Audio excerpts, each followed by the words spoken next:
Hola, ¿qué tal? Welcome back to my channel. I'm Meg James, your Move to Spain coach, and I'm excited to be your mom resource for your move as you navigate moving to Spain. Now, I'm gonna jump into episode of Veinticuatro today, and we're gonna talk about things that people would miss if they moved abroad. So, obviously, if you leave your home country, you're making a sacrifice, and your loved ones could be making a sacrifice too. And so I asked my Instagram audience, if you were to move abroad, what would you miss most? And some of the answers really surprised me. Some I relate to, some I don't have an issue leaving, or we didn't feel sad when we left behind in the US. So let's see which of these you would relate most to if you decided to move abroad too.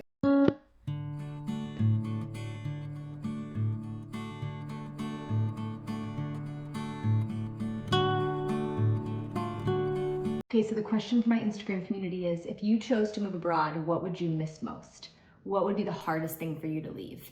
Now, a little about our story. We do not live in the US in the same state as our family. And so my mom and dad and brother and sister and their families all live in a very small radius of southern New Jersey where I grew up. And so I'm the crazy one. If anyone here can relate, let me know in the comments, but I'm the one who moved away, where everyone else kind of stayed in the same little town, or area, I should say. And so with that in mind, it is hard to leave family. And that's the first thing that people said, it would be really hard to leave my parents. So I get that, and I really, truly do.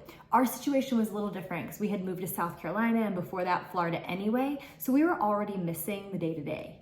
And our family over the years, because I left after college at 18, we've never been together as a married or grandkid couple. And so it's been important for us to find other ways to connect, whether it's through WhatsApp here in Spain, FaceTime there in the US, or frequent visits. And when speaking about my parents have exceptionally done a wonderful job of making sure we don't have a lot of time pass. And we're thankful for the resources they have to be able to make sure that happens. They either come to Spain every 3 or 4 months, which they're doing shortly here. We meet somewhere in Europe if too much time has passed as a little vacation, or we go to the US usually 2 times a year, this year 1. We always go back for Thanksgiving. That's our family reunion. And so it's very rare that we wouldn't be back to see all of our family all together. So I understand leaving family is really hard. So let's see some of the other ways that people would feel really sad if they moved abroad without these things. So it would be hard to go to a bar with friends to have a drink. And I get that. I mean, it really is a different feeling when you live abroad, especially in Spain with a language barrier, where you can, to some of your expat friends, say, hey, let's go grab a drink, or some of your Spanish-speaking English friends, but you can't just have these friends you've had since high school or college and text them up or call them up and say, let's go get a drink at Warehouse at Vaughn's in Simpsonville, South Carolina. And so in that essence, it is a little more isolating. Someone says it would be the familiarity and in-laws because they're such a great help. And so that's another thing. We have a mother-in-law that lives in Florida, and we are, at some point, we did live, I should say, in the same town as family, and it is helpful when you can call a family member and say, is there any way you can watch Landon tonight? Or, you know, we're gonna go out for a little trip. Could you stay for the weekend? And we don't have that anymore abroad, and so we have to get creative. We bring the kids with us now. It's not really a season of going on adult-only trips. So having help is a big thing that people say would be hard to leave abroad. Grandparents, I get it. It's really hard for grandparents to leave and not be with their kids frequently. And so we try to create special memories when we are together. Again, that wasn't necessarily our case in the US either, because we had to take a plane flight to be able to get together frequently anyway. But I do know other couples or families here abroad that live away from their parents, and they used to live on the same street as their parents, and that can be very difficult. So I think family is kind of the main one. Let's keep going and see if anyone has anything besides family, because that seems to be the main one. Okay, someone said they would miss their son's soccer team. And it's very true that it was hard for us to leave baseball, which was a familiar team and environment and atmosphere for our bros. And so I understand that your kids get in a rhythm with a certain sport, and that may be something that would be hard to leave. Someone said it would be really hard as someone who viewed achieving the American dream as very important and not wanting to leave that. And I love that one, because to us, the American dream has morphed a little bit, because truly, one of the best ways that you can have a US salary is to live abroad. as your money just goes so much further.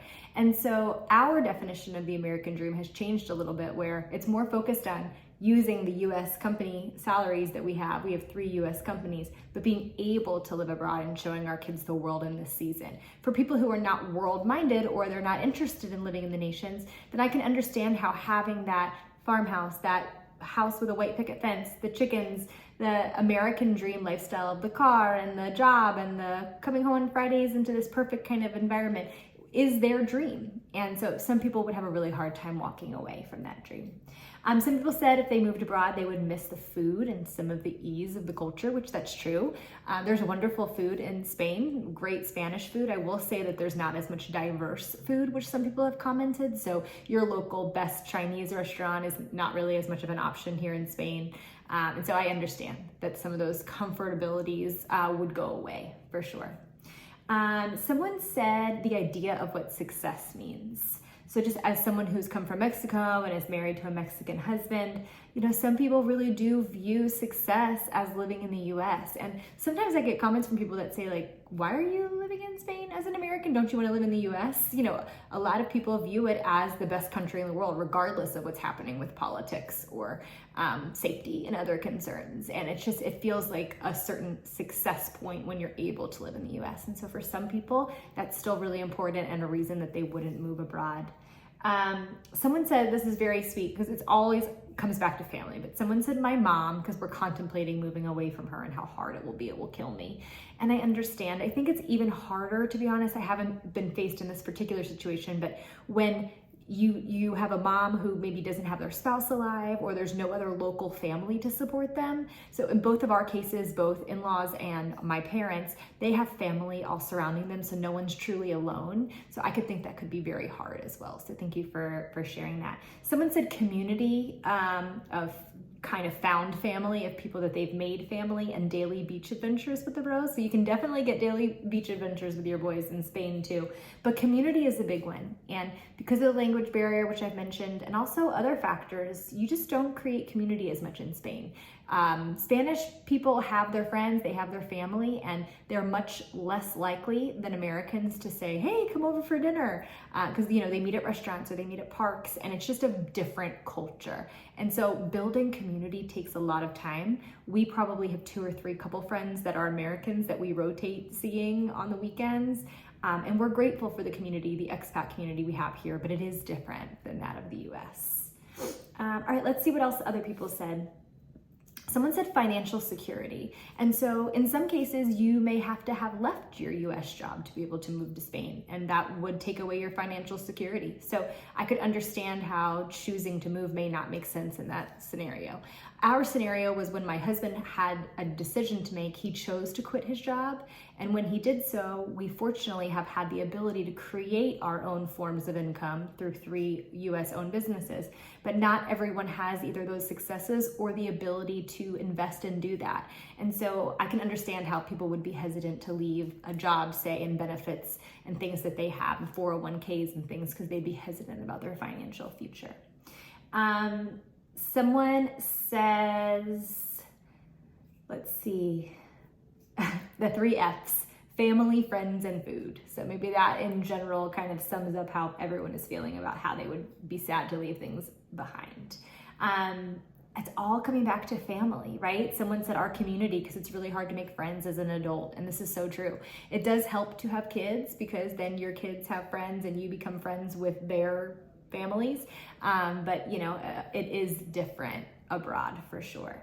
Someone said leaving my elderly parents and my spacious house. So 2 to unpack. Leaving elderly family is a really big one that I've heard a lot about, and actually it was one of the reasons that our family decided to move abroad when we did. We decided not to wait until we were 45, 50 to move abroad when we had much older parents, and also like waited until the kids were too old to maybe want to do the experience. And so I could understand how if you're in the US now and you have elderly parents, that it would be hard to leave them in that stage. So I completely understand that. A spacious home is a good one to me, because a lot of people really are comfortable with their home and their setup in the US and the space and the bedroom number and things that they have. One of the pros to our specific family is we love now living in small spaces. In fact, I've hinted in a past video that we are planning on moving to a different area area of Spain in August for the next school year. And as we're redoing this rental search process here in Spain, we're only looking for small. We really have grown to love small. And so I think it just depends on you and your preferences, but we don't miss the big home and the big things in the US at all. Someone said they would miss a good work-life balance. And so for us, we don't necessarily find that to be true in Spain because we find it to be opposite. We did not have as good of a work-life balance in the US as we do in Spain. A lot of it has to do with us now working for ourselves or being consultants and stepping away from corporate America. And also that has to do with us deciding to not have to do farm work every weekend. We owned 3 acres in a US farm and it was tiring. And so now on the weekends, we kind of get to choose to do what we want to do here in a small space that we live in here in Madrid. And so I think that is situational and depends on each family. The last thing that someone said is my dog.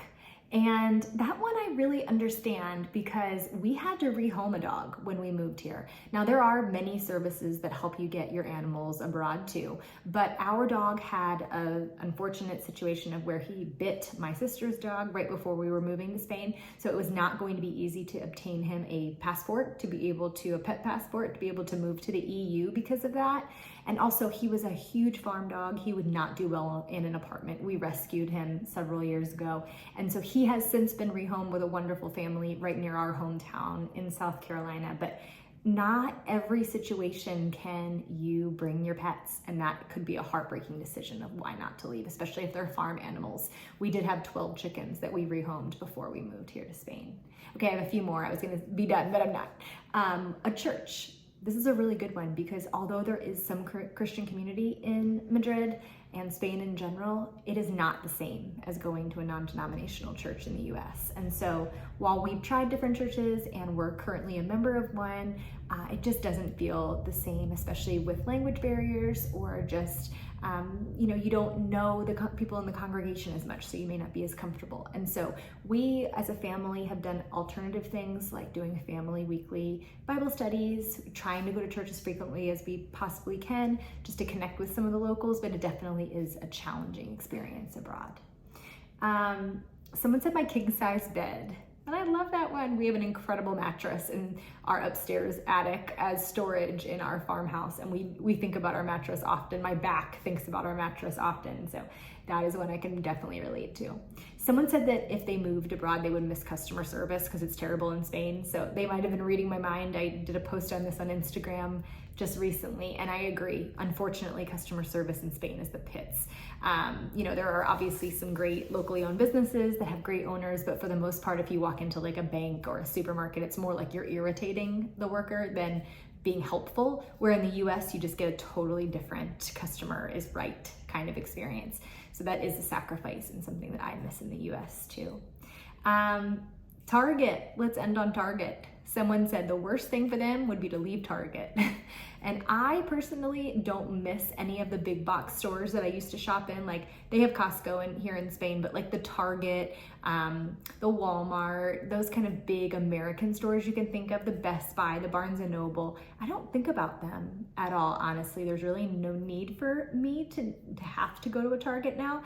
When we go back once or twice to the US each year, I might stock up at Target on things like deodorant and allergy pills and things, but I don't miss the over-consumerism of the US that I felt like I was more in tune with when I lived there. And so I understand how Target or Chick-fil-A or some of these places could be a point of contention if you're moving abroad, but for us, it's not been something that we notice. Overall, what could you expect to miss the most if you moved abroad?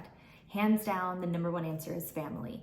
And it is the sacrifice, and it's something to take very seriously and not lighthearted. I always remind everyone that you don't have to move abroad permanently. You could just move abroad for a month or a gap year and see if it works for you, see if it works for your family component, because a lot of times it could create strain in a family. And so I encourage you to consider your options beyond just assuming you have to sell everything and move, because you don't. You have plenty of options. and getting your feet wet and jumping in first and seeing if it works for you may be a really good choice. So if you and your family are considering a move to Spain, I would love to connect with my course over at movetospainmaham.com. I also would love to connect just over on Calendly. We can book a call one-on-one and talk more about your options to move to Spain. But I am looking forward to hearing about your journey. Send me a message, email, write in the comments so I can help you navigate your move to Spain. Ciao.